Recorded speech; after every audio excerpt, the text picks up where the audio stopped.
ಎಲ್ಲ ಅನುಕೂಲ ಇದೆ ಅಂದ ತಕ್ಷಣ ಕೆಲಸದ ಕಡೆ ನಿರ್ಲಕ್ಷ್ಯ ತೋರ್ಬಿಡೋದು, ಸಮಯ ವ್ಯರ್ಥ ಮಾಡ್ಬಿಡೋದು, ಮೊಬೈಲ್ ಕಡೆ ಜಾಸ್ತಿ ಟೈಮ್ ಕೊಡೋದು, ಅಥವಾ ಎಲ್ಲೋ ಒಂದು ಕಡೆ ಫ್ರೆಂಡ್ಸ್ ಪತ್ರ ಮಾತಾಡೋದು, ಕೆಲಸದ ಕಡೆ ಫೋಕಸ್ ಕಡಿಮೆ ಆಗುತ್ತೆ ಅನ್ನುವಂಥದ್ದು ಗಮನಿಸಬೇಕಾದಂತ ವಿಚಾರ. ಈ ರೀತಿ ಅನೇಕ ಸಲ ನಿಮ್ಮನ್ನ ನೀವೇ ಒಂದೊಂದ್ಸಲ ಬೈಕೊಂಡಿರ್ತೀರಿ, ನಾನು ಈ ತರ ಮಾಡಬಾರ್ದಾಗಿತ್ತು, ತಪ್ಪು ಮಾಡ್ಬಿಟ್ಟೆ. ಕೆಲವೊಂದು ಟೈಮ್ ನಲ್ಲಿ ಅನುಕೂಲ ಇತ್ತು, ಅನುಕೂಲ ಉಪಯೋಗ ಮಾಡ್ಕೋಬಹುದಾಗಿತ್ತು ನಾನು. ವೀಕ್ಷಕರೇ, ಮೀನ ರಾಶಿಯ ಜೂನ್ ತಿಂಗಳ ಮಾಸ ಭವಿಷ್ಯ. ಜೂನ್ ತಿಂಗಳಲ್ಲಿ ಮೀನ ರಾಶಿಯವರಿಗೆ ಏನ್ ಫಲ ಸಿಗ್ತಾ ಇದೆ, ಏನ್ ಲಾಭ ಇದೆ, ಏನ್ ನಷ್ಟ ಇದೆ, ಏನಾದ್ರೂ ಈ ತಿಂಗಳಲ್ಲಿ ಒಂದಿಷ್ಟು ಬದಲಾವಣೆಗಳು ಆಗುತ್ತಾ, ಧನಯೋಗ ಇದೆಯಾ, ಲಕ್ಷ್ಮಿ ಪ್ರಾಪ್ತಿ ಆಗ್ತದ, ಮತ್ತೆ ನಿಂತೋಗಿರುವಂತ ಕೆಲಸ ಮರುಪ್ರಾರಂಭ ಆಗುತ್ತೆ. ಇಂತಹ ಅನೇಕ ಅದ್ಭುತ ವಿಚಾರಗಳನ್ನು ಒಳಗೊಂಡಿರ್ತಕ್ಕಂತ ಈ ವಿಡಿಯೋ ತುಂಬಾ ಅಂದ್ರೆ ತುಂಬಾ ಮುಖ್ಯ ಆಗುತ್ತೆ. ನಿಮಗೆ ಒಳ್ಳೆ ಮಾಹಿತಿ ಕೊಡುವಂತ ವಿಡಿಯೋ ಇದಾಗಿರ್ತಕ್ಕಂಥದ್ದು. ನಿಮ್ ಸಮಯ ಎಲ್ಲೂ ನಷ್ಟ ಮಾಡಲ್ಲ. ವಿಡಿಯೋ ನೋಡಿದ್ಮೇಲೆ ನಿಮಗೆ ಒಂದು ಇದ್ರ ಉಪಯೋಗ ಎಷ್ಟಾಗುತ್ತೆ ಅನ್ನುವಂಥದ್ದು ನಿಮಗ್ ಗೊತ್ತಾಗುತ್ತೆ. ವಿಡಿಯೋ ಕೊನೆ ತನಕ ನೋಡಿ, ಅಂದ್ರೆ ಮಾತ್ರ ಮಾಹಿತಿಗಳು ಸಿಗುತ್ತೆ. ಇನ್ನ ತಡ ಯಾಕೆ ವಿಡಿಯೋ ಸ್ಟಾರ್ಟ್ ಮಾಡೋಣ. ವೀಕ್ಷಕರೇ, ಈ ಜೂನ್ ತಿಂಗಳಲ್ಲಿ ಬಹಳ ಎಚ್ಚರಿಕೆಯಿಂದ ಇರಬೇಕು. ಕೆಲವೊಂದು ವಿಚಾರದಲ್ಲಂತೂ ಎಚ್ಚರಿಕೆ ಬೇಕೇ ಬೇಕು. ನೀವೇನಾದ್ರೂ ಹೊಸ ಯೋಜನೆಗಳನ್ನ ಮಾಡ್ತಾ ಇದ್ದೀರಿ, ಯಾರ ಹತ್ರನೋ ಸಾಲ ತೆಗೆದು ಬರ್ತಾ ಇದ್ದೀರಿ, ಯಾರಿಗೋ ಸಾಲ ಕೊಡ್ತಾ ಇದ್ದೀರಿ, ಹಣಕಾಸಿನ ವ್ಯವಹಾರಗಳನ್ನು ಮಾಡ್ತಾ ಇದ್ದೀರಿ, ಷೇರು, ಮ್ಯೂಚುವಲ್ ಫಂಡ್ ಅಥವಾ ಯಾವುದೋ ಒಂದು ಸಂಸ್ಥೆಗಳಲ್ಲಿ ದುಡ್ಡನ್ನ ಇನ್ವೆಸ್ಟ್ಮೆಂಟ್ ಮಾಡ್ತಾ ಇದ್ದೀರಿ, ಇದ್ರ ಬಗ್ಗೆ ದುಡ್ಡಿನ ವಿಚಾರದಲ್ಲಂತೂ ತುಂಬಾ ಎಚ್ಚರಿಕೆ ಇರಬೇಕಾಗುತ್ತೆ. ದುಡುಕಿನ ನಿರ್ಧಾರಗಳು ಬೇಡ. ಯಾವ್ದನ್ನ ಮಾಡ್ಬೇಕು, ಯಾವ್ದನ್ನ ಮಾಡಬಾರ್ದು ಅನ್ನುವಂಥದ್ದನ್ನ 1 ಸೆಕೆಂಡ್ ಯೋಚನೆ ಮಾಡ್ಕೊಂಡು ಮಾಡ್ಬೇಕಾಗತ್ತೆ. ಇದು ಗಮನದಲ್ಲಿರ್ಬೇಕು. ದುಡುಕಿನ ನಿರ್ಧಾರ ಏನಾದ್ರೂ ತಗೊಂಡ್ರೆ ಹಣಕಾಸಿನ ನಷ್ಟಗಳಾಗುವಂತ ಸನ್ನಿವೇಶಗಳಿರುತ್ತೆ. ಇನ್ನು ನಿಮ್ಮ ವೈಯಕ್ತಿಕ ಹಾಗೆ ಕೆಲವೊಂದು ಆಸ್ತಿಗೆ ಸಂಬಂಧಪಟ್ಟಂತ ಕೆಲಸಗಳನ್ನ ಪೂರ್ಣಗೊಳಿಸ್ತೀರಿ. ನಿಮ್ಗೆ ಸಂಬಂಧಿಸಿರುವಂತ ಯಾವ್ದೊಂದು ವೈಯಕ್ತಿಕವಾದ ಕೆಲಸ ಇತ್ತು ಅಂತಂದ್ರೆ, ಯಾವ್ದೊಂದು ಕೋರ್ಟು ಕಚೇರಿ ಆಸ್ತಿಯ ವಿವಾದಗಳು ಏನಾದ್ರು ಇತ್ತು ಅಂತಂದ್ರೆ, ಖಂಡಿತವಾಗ್ಲೂ ಅದನ್ನ ನಿಧಾನವಾಗಿ ಸರಿದೂಗಿಸ್ಕೊಂಡು ಹೋಗುವಂತ ಸನ್ನಿವೇಶಗಳಿದೆ. ರಿಸಲ್ಟ್ ಕೂಡ ಚೆನ್ನಾಗಿ ಬರುತ್ತೆ. ಒಳ್ಳೆ ಬೆಳವಣಿಗೆ ಇದೆ. ಇನ್ನು ಕುಟುಂಬದೊಂದಿಗೂ ಕೂಡ ಒಂದಿಷ್ಟು ಸಂತೋಷದಿಂದ ಕಾಲ ಕಳೀತೀರಿ. ಏನೋ ಒಂಥರ ಮೈಂಡ್ ಕೂಲ್ ಆಗಿರುತ್ತೆ, ಸಮಾಧಾನವಾಗಿರ್ತೀರಿ, ಶಾಂತವಾಗಿರ್ತೀರಿ. ಶಾಂತವಾಗಿ ಇರ್ತಕ್ಕಂಥದ್ರಿಂದ ಸ್ವಲ್ಪ ಎಲ್ಲ ಒಂದು ಕಡೆ ಬಹಳ ದೊಡ್ಡ ಪ್ರಮಾಣದಲ್ಲಿ ಏನದೇ ಇದ್ರೂ ಪರವಾಗಿಲ್ಲ, ನಾನಿರುವಂತ ಲೆವೆಲ್ ಅಲ್ಲಿ ಇದ್ದೀನಲ್ಲ ಅನ್ನುವಂತಹ ಒಂದಿಷ್ಟು ಮಾನಸಿಕವಾಗಿರ್ತಕ್ಕಂಥ ನೆಮ್ಮದಿ ಅನ್ನುವಂಥದ್ದು ಸಿಗುತ್ತೆ. ಗಮನಿಸಬೇಕಿಲ್ಲಿ. ಇನ್ನು ದೈಹಿಕವಾಗಿರ್ತಕ್ಕಂಥ ಆಲಸ್ಯಗಳು ಕಂಡು ಬರುವಂತಹ ಸನ್ನಿವೇಶ ಇದೆ. ಇದು ಒಂದು ದೊಡ್ಡ ಎಚ್ಚರಿಕೆ. ಏನಾಗುತ್ತೆ, ನಿಮಗೆ ಎಲ್ಲ ಅನುಕೂಲ ಇದೆ ಅಂದ ತಕ್ಷಣ ಕೆಲಸದ ಕಡೆ ನಿರ್ಲಕ್ಷ್ಯ ತೋರ್ಬಿಡೋದು, ಸಮಯ ವ್ಯರ್ಥ ಮಾಡ್ಬಿಡೋದು, ಮೊಬೈಲ್ ಕಡೆ ಜಾಸ್ತಿ ಟೈಮ್ ಕೊಡೋದು, ಅಥವಾ ಎಲ್ಲೋ ಒಂದು ಕಡೆ ಫ್ರೆಂಡ್ಸ್ ಪತ್ರ ಮಾತಾಡೋದು, ಕೆಲಸದ ಕಡೆ ಫೋಕಸ್ ಕಡಿಮೆ ಆಗುತ್ತೆ ಅನ್ನುವಂಥದ್ದು ಗಮನಿಸಬೇಕಾದಂತ ವಿಚಾರ. ಈ ರೀತಿ ಅನೇಕ ಸಲ ನಿಮ್ಮನ್ನ ನೀವೇ ಒಂದೊಂದ್ಸಲ ಬೈಕೊಂಡಿರ್ತೀರಿ, ನಾನು ಈ ತರ ಮಾಡಬಾರ್ದಾಗಿತ್ತು, ತಪ್ಪು ಮಾಡ್ಬಿಟ್ಟೆ. ಕೆಲವೊಂದು ಟೈಮ್ ನಲ್ಲಿ ಅನುಕೂಲ ಇತ್ತು, ಅನುಕೂಲ ಉಪಯೋಗ ಮಾಡ್ಕೋಬಹುದಾಗಿತ್ತು, ನಾನು ಹಿಂಗ್ಯಾಕ್ ಮಾಡಿದೆ ಅಂತ ಹೇಳಿ ನಿಮ್ಮನ್ನ ನೀವೇ ಬೈಕೊಂಡಿರುವಂತದ್ದು ಅದೇ ಎಷ್ಟೋ ಸಲ ಇರ್ತವೆ. ಅಥವಾ ಬೈಕೊಳ್ಳಿಲ್ಲ ಅಂದ್ರೆ ಪರವಾಗಿಲ್ಲ, ಅಂತಹ ತಪ್ಪು ನಿರ್ಧಾರದಿಂದ ಅಥವಾ ಆಲಸ್ಯತನದಿಂದ ನಷ್ಟನ ಅನುಭವಿಸಿರುವಂತದ್ದಂತೂ ಸ್ಪಷ್ಟವಾಗಿ ಇದೆಯಲ್ಲ, ನಿಮ್ ಕಣ್ಮುಂದೆ ಕಾಣ್ತಾ ಇದೆ. ಅದ್ರ ಬಗ್ಗೆ ನೀವಿಲ್ಲಿ ಗಮನಿಸಬೇಕಾಗುತ್ತೆ. ಹಾಗಾಗಿ ಯಾವ್ದು ನೆಗ್ಲಿಜೆನ್ಸಿ ಮಾಡೋ ಹಾಗಿಲ್ಲ. ಕೆಲಸದ ಕಡೆ ಜಾಸ್ತಿ ಫೋಕಸ್ ಕೊಡ್ಬೇಕು. ಎಲ್ಲೂ ಯಾಮಾರೋ ಹಾಗಿಲ್ಲ. ಆರಾಮಾಗಿ ನಡೀತಾ ಇದೆ, ಚೆನ್ನಾಗಿ ನಡೀತಾ ಇದೆ ಅಂತ ತಿಳ್ಕೊಂಡು ನೀವೇನು ರೆಸ್ಟ್ ಮಾಡಕ್ ಹೋದ್ರಿ ಅಥವಾ ನೀವು ನೆಗ್ಲಿಜೆನ್ಸಿ ಮಾಡಿದ್ರಿ ಅಂತಂದ್ರೆ ಅದ್ರ ಪ್ರಭಾವ ಬಹಳಷ್ಟು ಆಗುತ್ತೆ. ಈ ವಿಡಿಯೋದಿಂದ ಕಲಿಬೇಕಾಗಿರುವಂತ ಒಂದು ದೊಡ್ಡ ಎಚ್ಚರಿಕೆ ಇದೆ. ಇದ್ರ ಬಗ್ಗೆ ಬಹಳ ಗಮನದಲ್ಲಿ ಇಟ್ಕೊಳ್ಳುವಂತ ಪ್ರಯತ್ನವನ್ನ ಮಾಡಿ.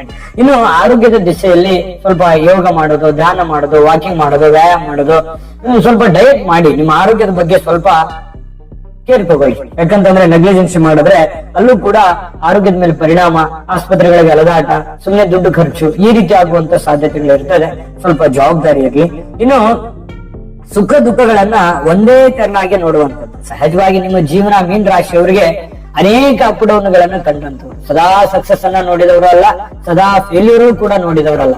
ಎರಡರ ಸವಿಯನ್ನ ಸಮಾನವಾಗಿ ಉಂಡಂತ ವ್ಯಕ್ತಿಗಳು. ಅದು ಸ್ತ್ರೀಯರೇ ಇರ್ಬೋದು, ಪುರುಷರೇ ಇರ್ಬೋದು. ನಿಜಾನ ಸುಳ್ಳ ಬೇಕಿದ್ರೆ ಕಾಮೆಂಟ್ ಮಾಡೋದ್ರ ಮೂಲಕ ತಿಳಿಸಿ. ಆ ತರ ಒಂದು ಜೀವನ ಇರೋದ್ರಿಂದ ನಿಮಗೆ ಯಾವ್ದಕ್ಕೂ ಯಾವ್ದೋ ಫರಕ್ ಬೀಳಲ್ಲ. ಅದು ಏನು ಬದಲಾವಣೆಗಳು ಜಾಸ್ತಿ ಬರಲ್ಲ. ಕಷ್ಟ ಬಂದ್ರೂ ಕೂಡ ಬ್ಯಾಲೆನ್ಸ್ ಮಾಡೋ ಶಕ್ತಿ ನಿಮ್ಮಲ್ಲಿ ಇರುತ್ತೆ. ಸುಖ ಬಂದ್ರೂ ಕೂಡ ಅದನ್ನ ಹಿಗ್ಗಿಕೊಂಡು ತೆಗೆದುಕೊಳ್ಳುವಂತ ವ್ಯಕ್ತಿತ್ವ ಅಲ್ಲ ನೀವು. ಎರಡನ್ನೂ ಸಮಾನವಾಗಿ ತೆಗೆದುಕೊಂಡು ಹೋಗೋದ್ರಿಂದ ಒಂದು ಹಂತದಲ್ಲಿ ಬ್ಯಾಲೆನ್ಸ್ ಮಾಡ್ಕೊಂಡು ಹೋಗುವಂತ ಸಾಧ್ಯತೆಗಳು ಕಂಡು ಬರುತ್ತೆ.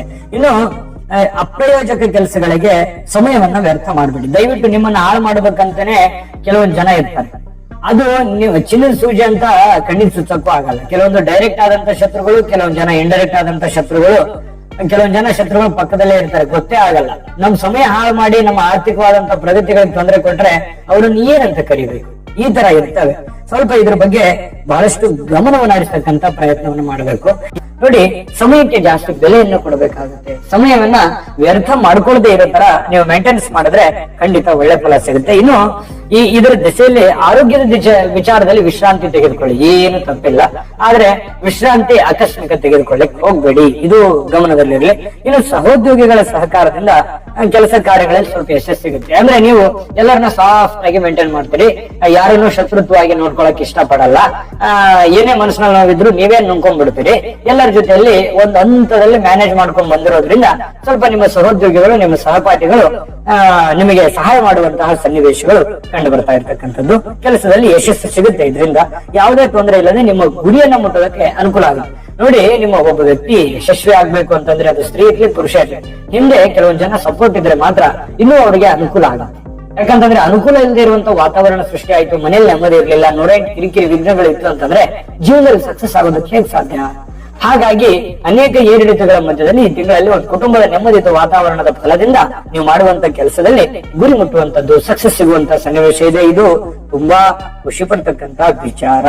ಇನ್ನು ಈ ಕೋರ್ಟ್ ನಲ್ಲಿದ್ದ ವಿವಾದಗಳು ನಿಮ್ಮ ಪರವಾಗಿ ಆಗುತ್ತೆ. ಕಾನೂನಿನ ವ್ಯಾಜ್ಯಗಳು, ಕದನಗಳು, ಕಲಹಗಳು ನಿಮ್ಮ ಪರವಾಗಿ ಆಗುತ್ತೆ. ಅದನ್ನ ಸಾಫ್ಟ್ ಆಗಿ ಮೇಂಟೈನ್ ಮಾಡ್ತಾ ಹೋಗ್ಬೇಕು. ಎಲ್ಲ ಕೆಲಸಗಳಲ್ಲೂ ಒಂದಿಷ್ಟು ಯಶಸ್ಸು ಸಿಗುತ್ತೆ. ಧನಲಾಭ ಇದೆ ಈ ತಿಂಗಳಲ್ಲಿ, ನಿಮಗೆ ಧನಲಾಭ ಇದೆ, ವಾಹನ ಲಾಭ ಇದೆ, ಅಥವಾ ಮನೆ ಕಟ್ಟುವಂತಹ ಸಾಧ್ಯತೆಗಳು ಇದರಲ್ಲಿ ಏನಾದ್ರೂ ಒಂದು ಆಗ್ಬೋದು. ಅಂದ್ರೆ ಬೆಲೆ ಬಾಳುವಂತ ವಸ್ತು ಖರೀದಿ ಮಾಡಬಹುದು, ಮನೆ ಕಟ್ಟಬಹುದು, ಹೊಲ ತಗೋಬಹುದು, ಸೈಟ್ ತಗೋಬಹುದು, ಮಕ್ಕಳಿಗೆ ಏನೋ ಒಂದು ವಸ್ತುಗಳನ್ನ ಕೊಡಿಸ್ಕೊಡ್ಬಹುದು, ಮದುವೆ ಮಾಡಬಹುದು. ಈ ರೀತಿ ಮಹತ್ತರವಾಗಿರ್ತಕ್ಕಂಥ ಏನಾದ್ರೂ ಒಂದಿಷ್ಟು ಪ್ರೋಸೆಸ್ಗಳು ನಡೆಯುವಂತಹ ಸನ್ನಿವೇಶಗಳು ಕಂಡು ಬರ್ತಕ್ಕಂಥದ್ದು. ಮಕ್ಕಳ ವಿದ್ಯಾಭ್ಯಾಸದ ನಿಮಿತ್ತ ಸ್ವಲ್ಪ ಖರ್ಚಾಗುವಂತ ಸಾಧ್ಯತೆಗಳಿದೆ. ಭವಿಷ್ಯಕ್ಕಾಗಿ ಹಲವಾರು ಯೋಜನೆಗಳು, ಹಲವಾರು ವಿಚಾರಗಳು ನೀವು ರೂಪುಗೊಳಿಸುವಂತದ್ದು, ಕಾರ್ಯರೂಪಕ್ಕೆ ತರುವಂತಹ ಸನ್ನಿವೇಶಗಳು ಕಂಡು ಬರುತ್ತೆ. ಇದು ಒಂದು ಒಳ್ಳೆ ಬೆಳವಣಿಗೆ. ಸಕ್ರಿಯವಾಗಿರುವಂತದ್ದು ಇದೆಯಲ್ಲ, ಇದು ಒಳ್ಳೆ ಬೆಳವಣಿಗೆ. ಇನ್ನು ನಿಮಗೆ ಬೇಕಾದ ಹಾಗೆ ನಿಮ್ಮ ಕೆಲಸದ ಒಂದು ವಾತಾವರಣವನ್ನ ಬದಲಾಯಿಸಿಕೊಳ್ಳುವಂತಹ ಸನ್ನಿವೇಶಗಳು, ಸುಲಭ ಮಾಡಿಕೊಳ್ಳುವಂತಹ ಸಾಧ್ಯತೆಗಳು ಕಂಡು ಬರುತ್ತೆ. ಸ್ವಲ್ಪ ವಾಹನ ಚಾಲನೆ ಮಾಡುವಾಗ ಎಚ್ಚರಿಕೆ ಇರಲಿ. ಕೆಲಸದ ಒತ್ತಡದಿಂದ ಆರೋಗ್ಯದ ಮೇಲೆ ಸ್ವಲ್ಪ ಪರಿಣಾಮ ಬೀರಬಹುದು. ಓವರ್ ಸ್ಟ್ರೆಸ್ ಬೇಡ, ಓವರ್ ಕೆಲಸ ಮಾಡ್ತಕ್ಕಂಥದ್ದು ಬೇಡ. ಕೆಲಸ ಸ್ವಲ್ಪ ಲಿಮಿಟೇಷನ್ ಕೆಲಸ ಮಾಡಿ, ಸ್ವಲ್ಪ ಆರೋಗ್ಯದ ಕಡೆ ಗಮನ ಕೊಟ್ಟು ಕೂಡ ಮಾಡಿದ್ರೆ ಒಳ್ಳೆಯದು. ಇನ್ನು ಹಣಕಾಸು ಅಥವಾ ಆಭರಣಗಳ ವ್ಯವಹಾರದಲ್ಲಿ ಎಚ್ಚರಿಕೆ ಇರಬೇಕು. ಏನೋ ಬೆಲೆ ಬಾಳ್ತಕ್ಕಂತ ವಸ್ತು ಮಿಸ್ ಆಗುವಂತ ಸನ್ನಿವೇಶಗಳಿರ್ಬೋದು, ಜ್ಞಾಪಕ ಬರದೆ ಎಲ್ಲೋ ಒಂದ್ ಕಡೆ ಎತ್ತಿಟ್ಟು ಬಿಡಬಹುದು. ಅದರಿಂದ ಕೆಲವೊಂದು ಸಮಸ್ಯೆಗಳು ಉಲ್ಬಣ ಆಗಬಹುದು. ಹಾಗಾಗಿ ಸ್ವಲ್ಪ ಆಭರಣಗಳು, ಚಿನ್ನಾಭರಣ, ದುಡ್ಡು, ಏನೋ ಬೆಲೆ ಬಾಳ್ತಕ್ಕಂತ ವಸ್ತುಗಳು ಸ್ವಲ್ಪ ಎಚ್ಚರಿಕೆಯಿಂದ ಇಡುವಂತ ಪ್ರಯತ್ನವನ್ನು ಮಾಡ್ಕೋಬೇಕಾಗುತ್ತೆ. ಸ್ವಲ್ಪ ಬಂಧುಗಳ ಮದುವೆ ಮಾತುಕತೆ ಅಥವಾ ಮದುವೆಗೆ ಓಡಾಟ, ಯಾವ್ದೋ ಒಂದು ಫಂಕ್ಷನ್, ಸಭೆ ಸಮಾರಂಭಗಳು, ಊರು ಹೋಗುವಂತದ್ದು, ಈ ರೀತಿಯಾಗಿರ್ತಕ್ಕಂಥ ಒಂದಿಷ್ಟು ಬದಲಾವಣೆಗಳು ಈ ತಿಂಗಳಲ್ಲಿ ಸಹಜವಾಗಿ ಇರುತ್ತೆ. ಅಂದ್ರೇನು, ಈ ತಿಂಗಳಲ್ಲಿ ಬಹಳ ಅದ್ಭುತವಾದ ಫಲ ಇದೆ, ಆದ್ರೆ ಅದ್ಭುತವಾದ ಎಚ್ಚರಿಕೆ ಅಂತೂ ಖಂಡಿತವಾಗ್ಲೂ ಇದ್ದೇ ಇದೆ. ಕೆಲವೊಂದು ಸವಾಲುಗಳಿದೆ. ಆ ಸವಾಲುಗಳಿಗೆ, ಆ ಕಷ್ಟಗಳಿಗೆ, ಸಂಕಷ್ಟಗಳಿಗೆ, ಎಚ್ಚರಿಕೆಗಳಿಗೆ ಪರಿಹಾರ ಬೇಕೇ ಬೇಕು. ಆ ಪರಿಹಾರ ಯಾವುದು ಅನ್ನುವಂಥದ್ದು ತಿಳಿಸೋದಕ್ಕಿಂತ ಮುಂಚೆ ನಿಮ್ಮ ಹತ್ರ ಒಂದು ರಿಕ್ವೆಸ್ಟ್, ನಿಮ್ಮ ಅನಿಸಿಕೆ ಅಭಿಪ್ರಾಯ ಖಂಡಿತ ತಿಳಿಸಿ. ನಿಮ್ಮ ಅನಿಸಿಕೆ ಅಭಿಪ್ರಾಯ ನಮಗೆ ತುಂಬಾ ಮುಖ್ಯ. ಜೊತೆಗೆ ವಿಡಿಯೋ ಇಷ್ಟ ಆಗಿದ್ರೆ ಲೈಕ್ ಮಾಡಿ, ಶೇರ್ ಮಾಡಿ, ನಮ್ಮ ಚಾನಲ್ ಸಬ್ಸ್ಕ್ರೈಬ್ ಮಾಡ್ಕೊಳ್ಳಿ. ವಿಡಿಯೋ ಕೆಳಗಡೆ ಡಿಸ್ಕ್ರಿಪ್ಷನ್ ಲಿಂಕ್ ಇದೆ, ಅಲ್ಲೂ ಕೂಡ 12 ರಾಶಿಯವರ ಜೂನ್ ತಿಂಗಳ ಮಾಸಫಲದ ಲಿಂಕ್ಗಳು ಸಿಗುತ್ತೆ. ನಿಮಗೆ ಇಷ್ಟವಾಗಿರ್ತಕ್ಕಂಥ ವಿಡಿಯೋನ ನೋಡಿಕೊಂಡು ಮಾಹಿತಿಯನ್ನ ಪಡ್ಕೊಳ್ಳಿ ಅನ್ನುವಂತ ಮಾತನ್ನ ಹೇಳ್ತಾ, ವೀಕ್ಷಕರೇ, ಜೂನ್ ತಿಂಗಳಲ್ಲಿ ಮೀನ ರಾಶಿಯವರಿಗೆ ಮಾಡುವಂತ ಪರಿಹಾರಗಳು ನೋಡಿ. ಶ್ರೀ ಸುಬ್ರಹ್ಮಣ್ಯ ಸ್ವಾಮಿಗೆ ಅಭಿಷೇಕ ಸೇವೆಯನ್ನ ಮಾಡ್ತಕ್ಕಂಥದ್ದು, ಸುಬ್ರಹ್ಮಣ್ಯ ಸ್ವಾಮಿಯ ದರ್ಶನ ಮಾಡೋದು, ಅಭಿಷೇಕ ಮಾಡ್ತಕ್ಕಂಥದ್ದನ್ನ ಮಾಡಿ, ಶ್ರೀ ದುರ್ಗಾ ಮಾತೆಯ ಆರಾಧನೆ ಮಾಡಿ, ದುರ್ಗಿಯ ಆರಾಧನೆ ಮಾಡ್ತಕ್ಕಂಥದ್ರಿಂದ ಅದ್ಭುತವಾದಂತ ಫಲ ಸಿಗುತ್ತೆ. ಮನೆ ದೇವರ ಪ್ರಾರ್ಥನೆಯನ್ನ ಮಾಡ್ಕೊಳ್ಳಿ, ಅದ್ಭುತವಾಗಿರ್ತಕ್ಕಂಥ ಫಲ ಸಿಗುತ್ತೆ. ಒಳ್ಳೆ ಫಲಗಳು ಸಿಗಲಿ ಅಂತ ಪ್ರಾರ್ಥನೆ ಮಾಡ್ಕೊಳ್ತಾ, ಸರ್ವೇ ಜನಃ ಸುಖಿನೋ ಭವಂತು.